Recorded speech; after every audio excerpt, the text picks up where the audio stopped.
Very good morning, dear students. Today I'll explain the poem Keeping Quiet.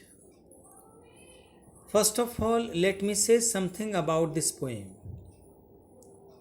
Keeping Quiet has been composed by Pablo Neruda, a Nobel Prize winner in literature. Purpose of the poem. First purpose of this poem is that it will give the mad world some time to think about what they are doing. And second purpose is that for once they will agree and unite on some point in this war torn age.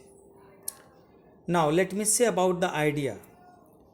Actually, this world needs a short respite, a short interval of peace as we see in the nature. In this poem, the poet emphasizes the necessity of quiet introspection and creating a feeling of mutual understanding among human beings. In this poem, the poet has highlighted immense world peace and tranquility, universal brotherhood, communal harmony, peace and love. This poem is presented in the form of an exercise for maintaining silence and stillness. In these moments of silence, one can break the shackles of discrimination, hatred, and violence and create an exotic moment of togetherness. In this unrest world, the poet is appealing to mankind to have silence for the time being. The poet wishes to bring that peace for which the world has been aspiring for. Now I am reading it out.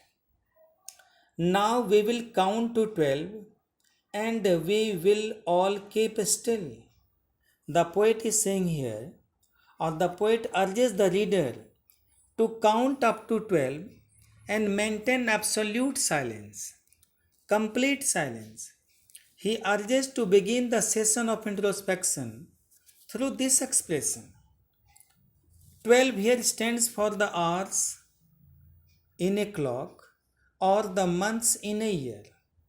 The poet feels that if for once we remain quiet and still, it will provide us an opportunity to introspect our follies, what you say mistakes. Moreover, during these moments we will forget our differences and enter into the world of peace. That's why poet is saying, now we will count to 12 and we will all keep still. Thereafter, stanza I am reading it out.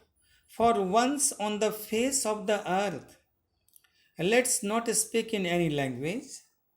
Let's stop for 1 second and not move our arms so much. Poet urges to all people of countries not to speak any language, as language breeds discrimination. It breeds fight, dispute, reasoning, and argument. They should not involve in any kind of fight by speaking anything unexpected. The poet says that, now you see, third line here of first stanza, let's stop for 1 second and not move our arms so much.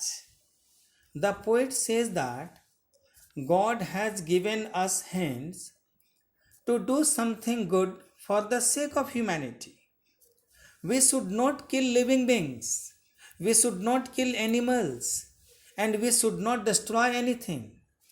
Here, arms, you see, poet has here used pun. And now thereafter, next stanza, you see, it would be an exotic moment without rush, without engines. We would all be together in a sudden strangeness. The poet imagines that. That means that exotic moment here poet is talking about. That enticing moment, that unusual moment here talking about, poet is talking about. When no hubbub would be there, it would be without rush. No sound of engines would be there. The poet asks us to stop all mechanical activities without engines. Poet is saying to stop all mechanical activities. Actually, what is happening nowadays? there is a rat race to outshine others. The poet talks about that scientific advancement, which is totally thoughtless, baseless, and useless. It would be an exotic moment when immense world peace, universal brotherhood, and love and peace would be there. We would all be together in a sudden strangeness. Poet is saying here that we will enjoy the sudden strangeness of that moment when universal brotherhood would be there, when world peace would be there, love and peace would be there, as that moment will unite us, that moment will bring us together. Students, please subscribe it and don't forget to press the bell icon. Rest of the poem I'll explain in next video. Thank you. Have a nice day.